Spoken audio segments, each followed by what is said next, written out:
Hello students, welcome back to Vandana's tutorial. आज हम करने वाले हैं हिंदी सुलभ भारती 8वीं कक्षा। इस पुस्तक का इकाई दूसरी का पोयम 6 अंधा युग। इसके पहले हमने चैप्टर 5 तक कर चुके हैं। अगर आपने वो वीडियोस नहीं देखे हैं तो उन्हें भी जाकर जरूर से देख लीजिएगा। प्लेलिस्ट का लिंक आपको डिस्क्रिप्शन बॉक्स में मिल जाएगा। तो बच्चों, ये जो अंधा युग है ये डॉक्टर धर्मवीर भारती द्वारा लिखा गया है। तो हम डॉक्टर धर्मवीर भारती का कुछ परिचय जान लेते हैं। इनका जन्म हुआ था 1926 इलाहाबाद उत्तर प्रदेश में। इनकी मृत्यु हुई थी 1997 मुंबई महाराष्ट्र में। परिचय: भारती जी आधुनिक हिंदी साहित्य के प्रमुख लेखक, कवि, नाटककार और सामाजिक विचारक थे। आपको 1972 में पद्मश्री से सम्मानित किया गया। तो जो हमारे भारती जी है वो क्या थे? प्रमुख लेखक थे, मतलब राइटर थे, पोएट थे, वो नाटककार थे, मतलब जो वो ड्रामाज है वो भी लिखते थे। और इनको 1972 में पद्मश्री से सम्मानित किया गया था, मतलब पद्मश्री अवार्ड इनको मिला था। इनकी प्रमुख कृतियां हैं स्वर्ग और पृथ्वी, चांद और टूटे हुए लोग, बंद गली का आखिरी मकान, ठंडा लोहा, 7 गीत, कनुप्रिया, सपना अभी भी, गुनाहों का देवता, सूरज का 7वां घोड़ा, 11 सपनों का देश, पशवंती, अंधा युग आदि। तो ये जो पद्य है इसके बारे में हम कुछ देख लेते हैं क्या है।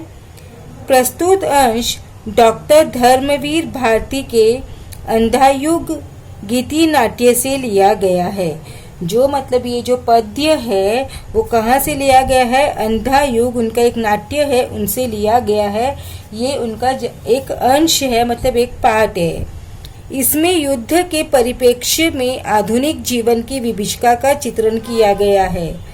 अंधा युग में युद्ध तथा उसके बाद की समस्याओं और मानवीय महत्वाकांक्षा को प्रस्तुत किया गया है। यह दृश्य काव्य है। इसका कथानक महाभारत युद्ध के समाप्ति काल से शुरू होता है। यहाँ प्रसंग उस समय का है जब श्री कृष्ण जी की जीवन यात्रा समाप्त हो गई है। यानी जब श्री कृष्ण भगवान हैं, उन्होंने कृष्ण का रूप लिया था, मतलब वो मानवतार में प्रकट हुए थे। तो जब उन्होंने ये धरती छोड़ी तब का ये पोयम है। डॉक्टर भारती जी वृद्ध मुख से कहते हैं कि श्री कृष्ण के अपना संपूर्ण उत्तरदायित्व पृथ्वी के हर प्राणी को सौंप दिया है। तो डॉक्टर भारती जी है वो वृद्ध के मुख से कहते हैं, क्या कहते हैं? जो श्री कृष्ण भगवान है उन्होंने अपना संपूर्ण उत्तरदायित्व यानी जो रिस्पॉन्सिबिलिटी है वो किसको सौंपी है? उन्होंने हर एक नागरिक को सौंप दिया है। सभी को अपने मर्यादा युक्त आचरण, मतलब सबको अपने मर्यादा में रह के आचरण करना है, सृजन करना है, साहस, निर्भयता एवं ममत्वपूर्ण व्यवहार करने होंगे। मानव जीवन उसके ही हाथों में है, वह चाहे तो उसे नष्ट कर दे अथवा जीवन प्रदान करे। तो यानी जो वृद्ध के मुख से उन्होंने क्या बताया है कि जो ये मानव जीवन है, जो इंसान को मानव देह मिला है, वह उसे बिगाड़ना चाहता है चाहे संवारना चाहता है, ये क्या है? ये उसके खुद के हाथ में है, ये स्वयं के हाथ में है। तो जी ये कविता का अंश है। इसमें जब कृष्ण भगवान अपनी परम धाम में पहुंच जाते हैं तो उनके बाद में जो धृतराष्ट्र का जो एकमात्र जीवित पुत्र था युयुत्सु, और द्रोणाचार्य के जो पुत्र था अश्वत्थामा, और वृद्ध शिकारी जिसने कि कृष्ण पर बाण चलाया था, उनके बीच में जो संवाद हुआ वो यहाँ पर लिखा गया है। बच्चों, युयुत्सु कौन था? वो कौरव था। कौरव होते हुए भी उसने युद्ध में कौरवों का साथ न देकर किसका साथ दिया था? पांडवों का साथ दिया था, क्योंकि वो क्या थे? धर्म के मार्ग पर चलने वाले थे। और यही कौरवों में से एकमात्र धृतराष्ट्र का पुत्र जो जीवित बचा था आखिरी तक, क्योंकि उन्होंने पांडवों का साथ दिया था। जो ये युयुत्सु थे वो धृतराष्ट्र के गांधारी की जो दासी थी उनका पुत्र था। अश्वत्थामा, अश्वत्थामा कौन था बच्चों? अश्वत्थामा गुरु द्रोणाचार्य के बेटे थे। उनके पास में एक मणि था, तो जो मणि के रहते मतलब वो मणि उनके सर पर थी और वो मणि के रहते हुए वो अजय थे, मतलब उनको युद्ध में कोई भी परास्त नहीं कर सकता था। परंतु उन्होंने भी अधर्म का साथ दिया, यानी उन्होंने कौरवों का साथ दिया। और जब अश्वत्थामा ने अभिमन्यु की जो पत्नी थी उत्तरा, उसके गर्भ में पल रहे बच्चे को मारना चाहा और उसके लिए जब ब्रह्मास्त्र छोड़ा, तब उनके जो अश्वत्थामा के जो सर पर मणि थी वो मणि छीन ली गई और उसने श्राप दिया गया कि वह मतलब कलयुग तक इस धरती में ऐसी दुर्दशा में भुगतते रहेंगे। और जो ये वृद्ध है, वो वृद्ध कौन है बच्चों? ये वृद्ध एक शिकारी है जिन्होंने कृष्ण पर बाण चलाया था। तो उन्हें क्या लगा था कि कोई हिरण पानी पी रहा है और उसने बाण चलाया जो कृष्ण भगवान को लग गया, और इसी बाण के बाद में ही उन्होंने अपने देह को त्याग दिया। कहते हैं कि ये जो शिकारी था वो कौन था? वो जो रामा युग में बाली बना था वही यह शिकारी बना था, क्योंकि बाली को श्री राम ने छुपकर बाण से मारा था। तो वही उन्होंने उनका कर्ज चुकाने के लिए ये बहेलिए के रूप में आया था, शिकारी के नाम रूप में आया था। और वो शिकारी का नाम क्या था बच्चों? वो शिकारी का नाम था जरा। तो हम स्टार्ट करते हैं। युयुत्सु, होती होगी वधिकों की मुक्ति प्रभु के मरण से, किंतु रक्षा कैसे होगी अंध युग में मानव भविष्य की प्रभु के इस कायर मरण के बाद। तो जो युयुत्सु कहते हैं कि जो होती होगी वधिकों की मुक्ति, वधिक मतलब क्या होता है? जो वध करता है, जो मारता है, तो उनकी मुक्ति होगी प्रभु के मरण से, यानी कि प्रभु कृष्ण के मरण से उनके आशीर्वाद के रूप में भले ही जो वध करने वाले हैं उनको मुक्ति मिल जाए, परंतु भगवान ने इस तरह कायरों की भांति अपनी मृत्यु को क्यों स्वीकार किया और क्यों वो चुपचाप मृत्यु को अपनाकर चले गए। किंतु रक्षा कैसे होगी अंधे युग में मानव भविष्य की प्रभु के इस कायर मरण के बाद। तो जो युयुत्सु है वो क्या कहते हैं कि प्रभु तो चले गए, जो कृष्ण भगवान है वो तो चले गए, परंतु उनके जाने के बाद ये जो संसार में, ये जो दुनिया में अंधकार व्याप्त हो गया है, उससे मानव की रक्षा कौन करेगा? मानव का भविष्य क्या होगा? तो मतलब क्या हुआ कि प्रभु कृष्ण तो चले गए हैं, पर उनके मरण से उनके आशीर्वाद के रूप में भले ही वधिकों को मुक्ति मिल जाए, परंतु भगवान ने इस तरह क्यों कायरों की तरह अपनी मृत्यु को स्वीकार किया? वे तो चले गए, परंतु जो पूरी दुनिया है, पूरी सृष्टि है, वो उसमें क्या हो गया है? पूरा अंधकार छा गया है। और इस अंधकार की दुनिया में मानव का भविष्य क्या होगा? तो अश्वत्थामा कहते हैं, कायर मरण मेरा था शत्रु वह, लेकिन कहूंगा मैं दिव्य शांति छाई थी उसके स्वर्ण मस्तक पर। तो अश्वत्थामा कहते हैं कि कायर मरण मतलब क्या कृष्ण भगवान ने सच में कायरता की तरह अपने देह को त्यागा था? युयुत्सु, तुम ये क्या कह रहे हो? जो कृष्ण भगवान थे वो मेरे तो शत्रु थे। वो क्या थे? क्योंकि वो कौरवों की तरफ से लड़ रहे थे, और जो कृष्ण भगवान थे वो कहाँ थे? वो पांडवों की तरफ से थे। तो वो भले ही मेरे शत्रु थे और भले उन्होंने मेरी मणि को छीन लिया था, लेकिन फिर भी मैं यही कहूँगा कि उनके मस्तक पर यानी कि उनके चेहरे पर उस वक्त क्या थी? एक दिव्य शांति छाई हुई थी। वो कहते कि जब मैंने देखा था कि जब मृत्यु के समय भी उनके जो चेहरे पे, उनके मस्तक पर क्या थी? एक दैवीय शांति छाई थी, वो कायर नहीं थे।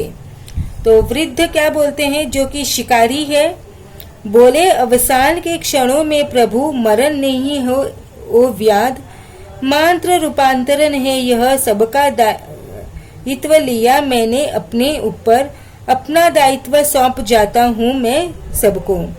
तो जो वृद्ध है वो क्या कह रहे हैं कि प्रभु ने जाते समय क्या कहा कि हे वधिक, मतलब जो व्याध थे, वो जो शिकारी थे, व्याध मतलब शिकारी थे, तो अवसान यानी कि जब उन्होंने अपना देह त्यागा, उनका अपने जीवन लीला को समाप्त किया, तो उस वक्त पर कृष्ण प्रभु ने क्या कहा कि ये मेरा मरण नहीं है, ये तो क्या है, एक सिर्फ रूपांतरण है। मेरा जो देह है वो बदल रहा है, पर मैं नहीं बदल रहा हूँ। बोले अवसान के क्षणों में प्रभु मरण नहीं है वो व्याध, मात्र रूपांतरण है। यह क्या है, सिर्फ रूपांतरण है। आज तक मैंने सब जीवों का, सब लोगों का क्या किया है, रिस्पॉन्सिबिलिटी संभाली है, अपनी पर उनकी रिस्पॉन्सिबिलिटी लेकर रखी थी। अब मैं उनको ही उनका जो दायित्व है वो सौंप कर जा रहा हूँ। यानी कि मैं जिसकी रिस्पॉन्सिबिलिटी मैंने उठा कर रखी थी, वही रिस्पॉन्सिबिलिटी मैं उनको वापस देकर जा रहा हूँ। अब उनको अपनी खुद की रिस्पॉन्सिबिलिटी क्या है वो संभालनी होगी, क्योंकि मैंने उनका उत्तरदायित्व उनको फिर से सौंप दिया है। अब तक मनुष्य के भविष्य की मैं चिंता किया करता था, लेकिन अब आने वाले जो युग है, कैसा युग होगा, कलयुग होगा, क्योंकि ये द्वापर युग था। द्वापर युग के बाद में जो कलयुग आता है वो कैसा होता है, अंधकारमय युग होता है। तो जब वो इस अंधकार युग में मेरा जो अंश है वो कैसा रहेगा, निष्क्रिय रहेगा, वो कुछ नहीं करेगा, शिथिल रहेगा, और इस प्रकार अपने हाथों से अपनी खुद की मृत्यु का कारण बनेगा। सबका दायित्व लिया मैंने अपने ऊपर, अपना दायित्व सौंप जाता हूँ मैं सबको। अब तक मानव भविष्य को मैं जिलाता था, लेकिन इस अंधे युग में मेरा एक अंश निष्क्रिय रहेगा, आत्मघाती रहेगा, और क्या रहेगा, विगलित रहेगा। निष्क्रिय रहेगा मतलब क्या, ढीला ढाला रहेगा, शिथिल रहेगा। आत्मघाती मतलब जो कि खुद आत्महत्या करने वाला, यानी कि सुसाइड करने वाला वो रहेगा। और विगलित मतलब वही इनएक्टिव रहेगा, शिथिल रहेगा, ढीला ढाला रहेगा, लेजी रहेगा। संजय युयुत्सु अश्वत्थामा की भांति, क्योंकि इनका दायित्व लिया है मैंने। और किनकी भांति वो रहेगा, संजय। अब जो संजय कौन था बच्चों, संजय वो था जो जिनको वरदान मिला था कि वह दूर तक दृष्टि देख सकता है, मतलब कितनी भी दूर हो वो देख सकता है। तो संजय ने धृतराष्ट्र को पूरी युद्ध का आंखों देखा हाल सुनाया था। तो संजय युयुत्सु अश्वत्थामा की भांति, क्योंकि इनका दायित्व क्या है, मैंने लिया था। जो इंसान है वो अपने हाथों ही अपने मृत्यु का कारण बनेगा। बोले वे, लेकिन शेष मेरा दायित्व लेंगे बाकी सभी। लेकिन वो आखिर बाद में क्या बोले कि बाकी की जो मेरे दायित्व है, जो सभी शेष जो सभी जीव है, वो मेरा उत्तरदायित्व संभालेंगे, वो मेरी रिस्पॉन्सिबिलिटी फुलफिल करेंगे। मेरा दायित्व वह स्थिर रहेगा हर मानव मन के उस वृत्त में जिसके सहारे वह सभी परिस्थितियों का अतिक्रमण करते हुए नूतन निर्माण करेगा पिछले ध्वंसों पर। तो जो वृद्ध शिकारी है वो क्या कह रहे हैं कि मेरा जो दायित्व है, मतलब जब कृष्ण भगवान ने जो कहा था कि मेरा दायित्व है वो अब कैसा रहेगा, स्थिर रहेगा। कहाँ पर, हर मानव मन में मेरी जिम्मेदारियां रहेगी। अब जो जिम्मेदारियां रहेगी उसी जिम्मेदारियों के सहारे जो मानव है वो क्या करेगा, जो विपरीत परिस्थितियां हैं, कितनी भी कठिनाइयां हैं, कितनी भी मुसीबतें हैं, उन सब मुसीबतों का सामना करते हुए वो एक नवीन निर्माण करेगा, नवीन सृजन करेगा। वह पिछले नूतन निर्माण करेगा पिछले ध्वंसों पर, यानी जितने भी ध्वंस हुए, जितने भी डिस्ट्रक्शन हो चुके हैं, उन सारी डिस्ट्रक्शंस पर वो क्या करेगा, एक नया निर्माण करेगा।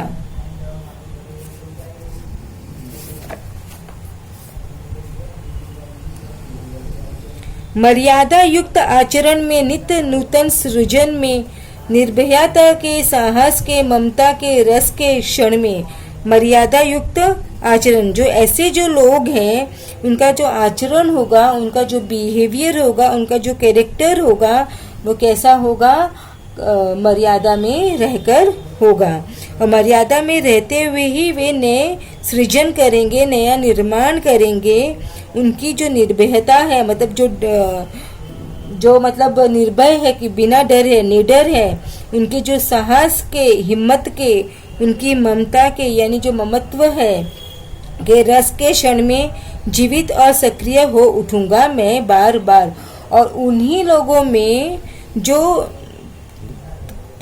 कठिनाइयों का सामना करके नया निर्माण करेंगे और उनकी में जो निर्भयता रहेगी, जो वो निडरता रहेगी, जो उनमें हिम्मत रहेगी, उन्हीं सब लोगों में मैं क्या जीवित रहूँगा, मैं क्या रहूँगा, उन सब लोगों में मैं रहूँगा। और मैं तब सक्रिय रहूँगा, मतलब उस वक्त मैं कैसा रहूँगा, एक्टिव रहूँगा, ऐसे ढीला ढाला नहीं रहूँगा, मैं सृजन में मदद करने वाला रहूँगा। अश्वत्थामा, उसके इस नए अर्थ में क्या हर छोटे से छोटा व्यक्ति विकृत, अर्ध बर्बर, आत्मघाती, अनास्थामय अपने जीवन की सार्थकता पा जाएगा?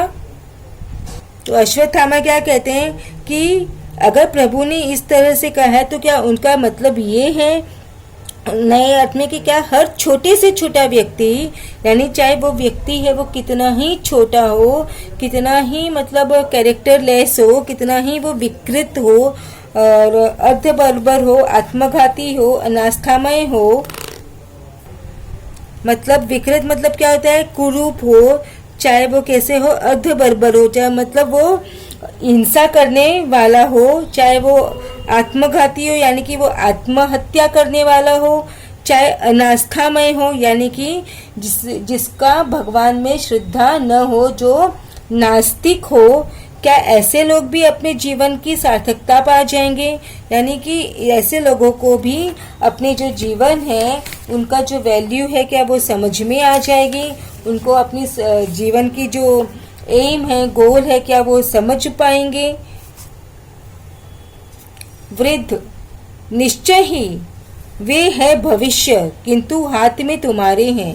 तो जो वृद्ध क्या होते हैं, हाँ वह भी अपने जीवन को सार्थक कर सकेंगे। जो कुरूप है, जो हिंसक प्राणी है, जो आत्महत्या करने वाले हैं, जो भगवान में श्रद्धा न रखने वाले लोग हैं, ऐसे लोग भी अपने जीवन को सार्थक कर पाएंगे क्योंकि वे है भविष्य। वो क्या है, वही उनका भविष्य है। किंतु हाथ में तुम्हारे हैं, लेकिन किंतु अब ये तुम्हारे अधीन है कि तुम जैसे चाहो अपने ऐसे लोगों को तुम नष्ट कर सकते हो। यानी कि जो लोग हिंसक लोग हैं उनको हम क्या कर सकते हैं, नष्ट कर सकते हैं। और ये हमारे हाथ में है कि हम अपने जीवन को संभाल सकते हैं। और जिस क्षण चाहो उनको नष्ट करो, मतलब जिस क्षण, जिस पल, जिस वक्त तुम चाहते हो कि ये जो इन्होंने यहाँ पर ऊपर कहा है वो क्या है, हमारे अंदर बसी हुई बुराइयां हैं। ये कोई व्यक्ति के लिए नहीं बताया गया है, ये किसके लिए बताया है, हमारे खुद के अंदर जो मानव मन में जो बसी हुई बुराइयां हैं वह उन्हीं के बारे में बातें कर रहा है। तो हम जिस क्षण चाहें उसी वक्त हम उनको क्या कर सकते हैं, नष्ट कर सकते हैं। जिस क्षण चाहो उनको जीवन दो, जीवन लो। और जिस पल तुम चाहते हो कि हमें उन्हीं के साथ में जीना है तो तुम उनको जीवन दो, या तुम चाहते हो तो उनका जीवन लो, यानी उनको नष्ट कर दो। तो बच्चों, आई होप आपको ये जो पोयम है उसका मीनिंग बहुत अच्छी तरह से समझ में आया होगा। अब हम करेंगे इसी चैप्टर के क्वेश्चन आंसर।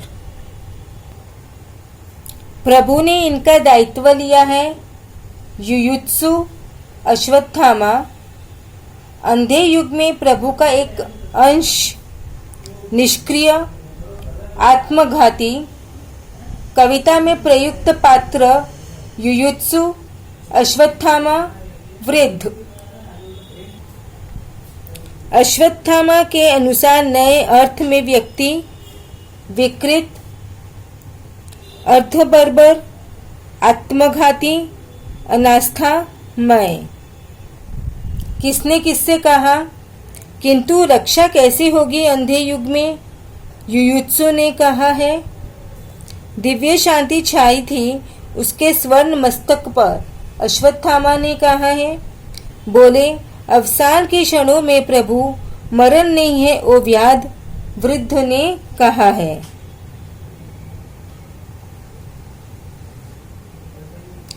पद्यांश में प्रयुक्त एक शब्द के लिए शब्द समूह लिखिए। निष्क्रिय, जो कोई काम न करता हो।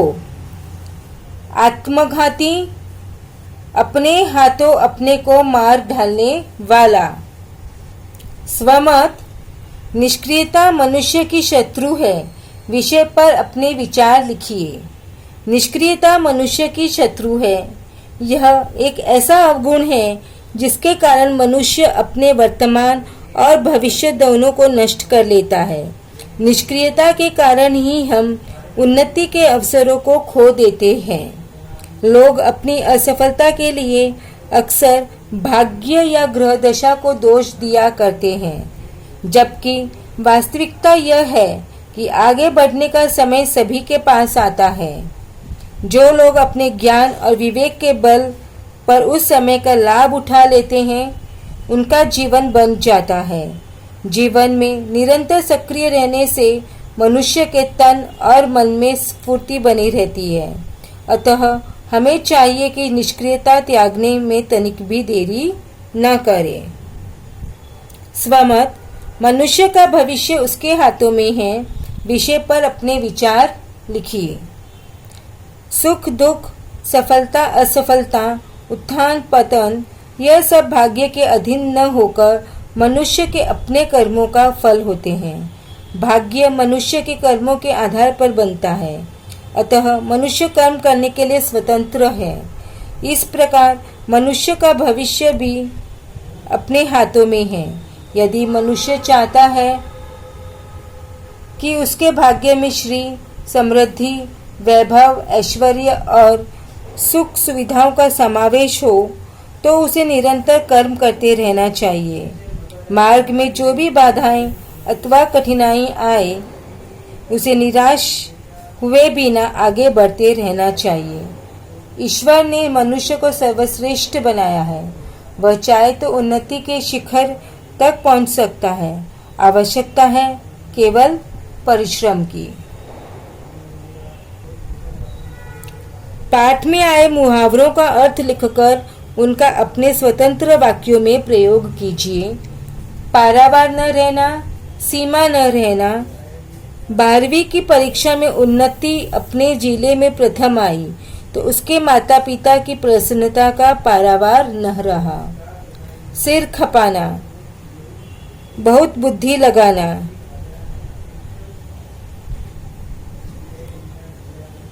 घंटों सिर खपाने के बाद भी समस्या का हल नहीं निकला। गर्व में चूर होना, घमंड करना। व्यापार में थोड़ी सफलता क्या मिली, जयराज गर्व में चूर रहने लगा है। घोड़े बेचकर सोना, अर्थ निश्चिंत होकर सोना। परीक्षा समाप्त होने पर अभिनव घोड़े बेचकर सो रहा है। आंखों से ओझल होना, गायब हो जाना। सांप हमारे देखते ही देखते आंखों से ओझल हो गया। हाथ बटाना, सहायता करना। घर के कामों में बच्चों को माता पिता का हाथ बटाना चाहिए। अपने पैरों पर कुल्हाड़ी मारना, स्वयं अपना नुकसान करना। 20 वर्ष पुरानी इतनी अच्छी नौकरी छोड़कर रवि ने अपने पैरों पर आप कुल्हाड़ी मार ली। रंगे हाथ पकड़ना, अपराध करते हुए प्रत्यक्ष पकड़ना। शिक्षक ने स्वप्निल को परीक्षा में नकल करते रंगे हाथों पकड़ लिया। तो बच्चों, इसी के साथ में हमने चैप्टर पोयम 6 अंधा युग क्वेश्चन आंसर्स के साथ में फिनिश कर दी है। अब हम नेक्स्ट वीडियो में करेंगे चैप्टर 7 स्वराज्य मेरा जन्म सिद्ध अधिकार है। तब तक take care and keep watching Vandana's tutorial. Channel को सब्सक्राइब नहीं किया है तो प्लीज़ सब्सक्राइब कर लीजिए और वीडियो को ज़्यादा से ज़्यादा अपने दोस्तों के साथ शेयर कीजिए, कमेंट कीजिए और लाइक कीजिए। So thank you.